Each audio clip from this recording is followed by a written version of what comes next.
What's going on, fellow fish tank fanatics? It is Katie, and I am back.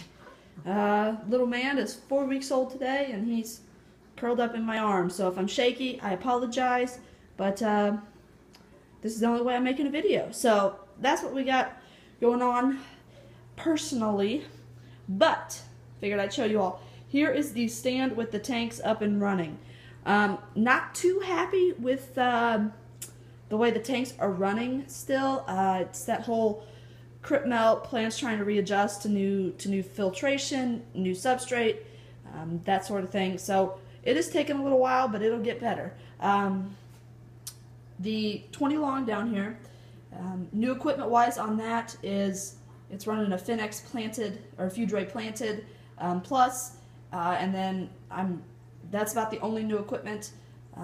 So equipment wise, Rena XP1 under gravel heater. I got the dosing system hooked up. It is not running yet. CO2, I do not have the diffuser in the tank anymore. It used to be right over here. I did DIY a CO2 reactor, and the tank is running off of reactor. I'm getting 100% diffusion in the reactor, so I'm pretty happy with it.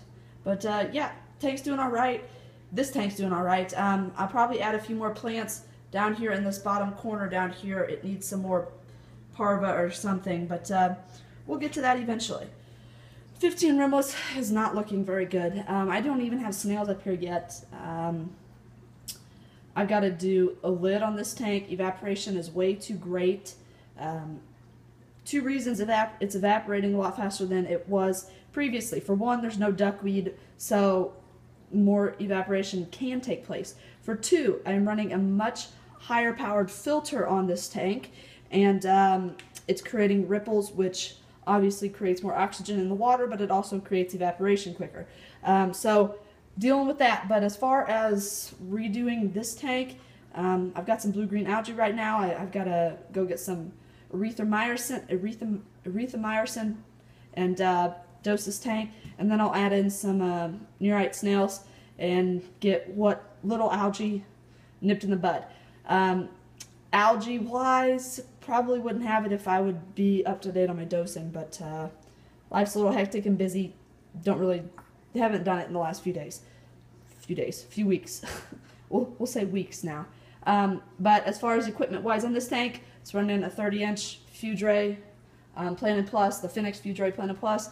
I'm happy with the lights. I wasn't happy at all at first. It was bleaching everything out, but now I'm getting my greens back that I like, the real rich greens. So it's running the Finex Fuidre Planet Plus, Rena XP1. I've got the dosing system. I'm also running a DIY CO2 reactor, and we have an under gravel heater in this tank. So that's what I got going on here. The stand looks great. My daughter has not figured out the doors, and she hasn't messed with them yet, so I'm happy with that. So there's those two tanks. Here is my Grow App tank. It's doing well. Not really touching it. Everybody's in breeding mode in that tank right now. But yeah, I'm happy with it. It got a water change the other day. Let's see.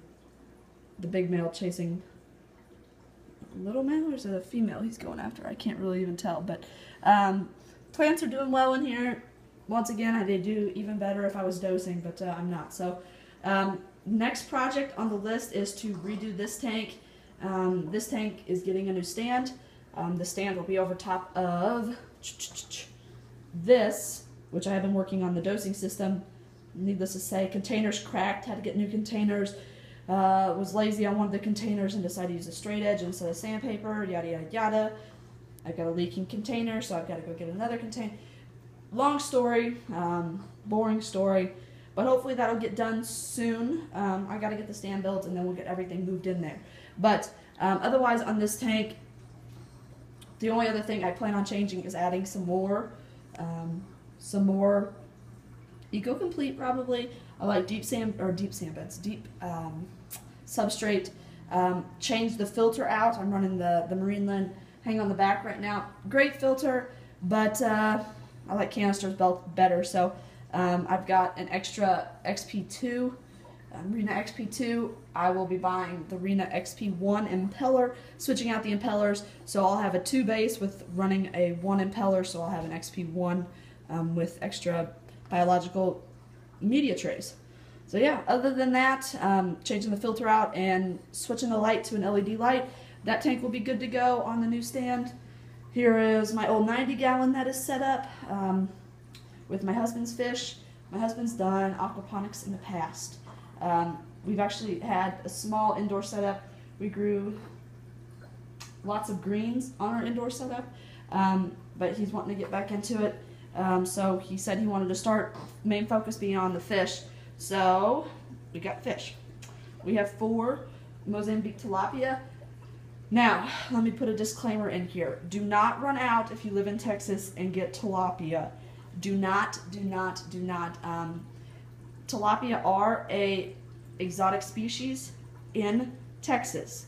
The only tilapia you are allowed to have is the Mozambiques, which is what these are. So blues and Niles, you have to have an exotic species permit to even keep. With the Mozambique tilapia, you have to purchase your Mozambique tilapia from somebody that has their exotic species permit, which means you have to go to a nursery that has their exotic species permit and keep that receipt with you at all times. If you do not, and the warden catches you, they can confiscate everything. So just keep that in mind. It is a pretty severe penalty. So just make sure you know those rules and regulations. If you do not live in Texas, I don't know what your rules are. Definitely look into it if you are wanting to do aquaponics. But yeah, so there's Mozambiques in here. The breeding pair will be kept inside. Hopefully my husband will get a new stand built. This is an old stand he built. So maybe I'll build a new stand, and we'll get the grow out system going underneath there. And then we'll have the grow tray up above. So we'll actually have probably lots of fresh salads to grow inside and climate controlled year round. So that's the tilapia. Make sure you know your rules and regulations if you are wanting them. These guys are beasts. The tank is dirty, but these guys are awesome. I'm not mad at them. I actually really like them. All right, now we go over to my other freshwater planted tanks. 55 still looks like a mess. I got in there and pulled some plants out yesterday, which are getting moved to a project we're going to talk about real soon. The 10-gallon snowball shrimp tank is housing all of my shrimp right now. Cherries are in a little box because we're working on a project, and the snowballs are in the rest of the tank. That tank needs to be completely redone. As you can tell by the white cord, that's the heater cord that I ripped up when I was in there trimming plants. Yellow snowball shrimp tank had a collapse. I noticed it the other day. I was like, man, I had a ton of fish in there, and there was no more fish. Couldn't figure out why. My guess is, I thought anyway, that they had jumped out of the tank because I did not have the lid on there. I had been in there doing a major trim on the Anubias. As you can tell, I got rid of most of the Anubias. But I was like, man, where'd all those fish go? And then I looked, and sure enough, I had fish in the filter. Now, I thought they were all dead. I pulled the filter out, got the fish out. Turns out only one had perished. All the others were still alive that were in there. So I dumped them back in the 10-gallon.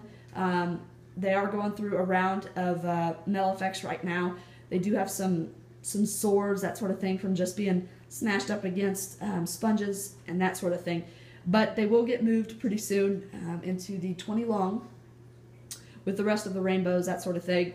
And then both of these 10 gallons will be dedicated shrimp tanks again. I'll probably hold off adding any shrimp or rebuilding my yellow snowball colony for a while still, because we've got some bigger projects to work on. First and foremost is I did get a big new tank, and there's going to be a lot of DIY involved with that. But first and foremost, I've got to get a stand built before I can even really do anything else. So I've got a bunch of stands I've got to build. Priorities, priorities, priorities. All right, now we are on to the 240. 240 is doing what the 240 does. Awesome. It's just awesome to look at. I love my brackish water fish. I priced out what it would be for a bigger tank for the new house.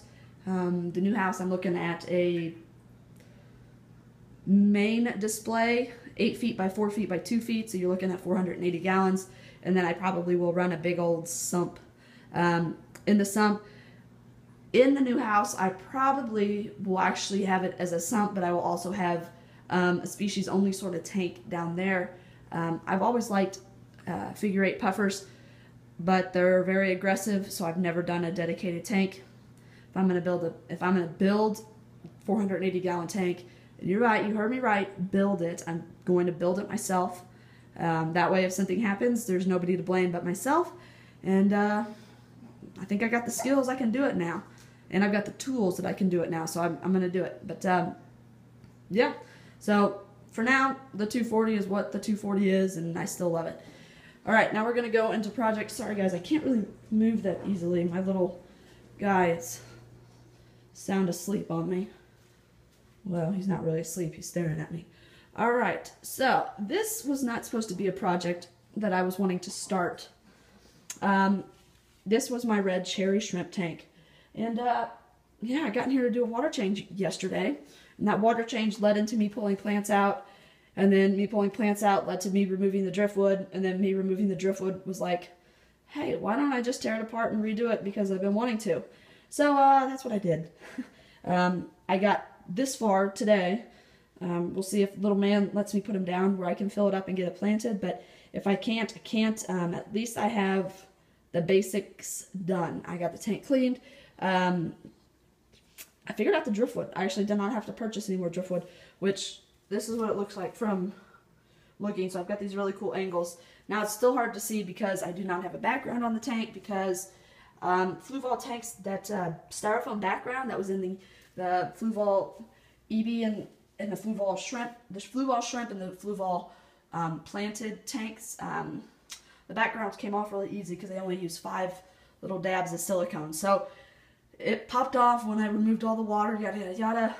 No way to reassemble it, so I just left it off. But yeah, I'm super excited. I think this tank's gonna look really good planted up. Gotta get a background on there though, because I can't look like, I mean, that looks terrible. Gotta get a background. Probably just do one of those stick-on black ones instead of painting it. Gotta get the filter hooked up, and gotta get the thermostat for the heater. So for now, I'm just gonna throw a heater in there. But yeah, I'm gonna get it planted up today, and show you all an update in the next day or two. But that's all I got going on. Life's good. Life's good with the little baby. Having 2 young ones, I thought it'd be terrible as far as not sleeping, and I'm getting plenty of sleep. Getting plenty of sleep. At least 3 hours at a time, so I can't complain. And yeah, loving life. But if you're having a rough day, guys, get your hands wet, get them in your tanks, make it fish-tastic, because you got to. We'll say that you got to make it fish-tastic. I mean, it's a beautiful day here in Houston, a beautiful, beautiful, beautiful day, and I'm staring at my tanks because I'm rocking a little baby. So that's all I got. You'll make it a good one, guys.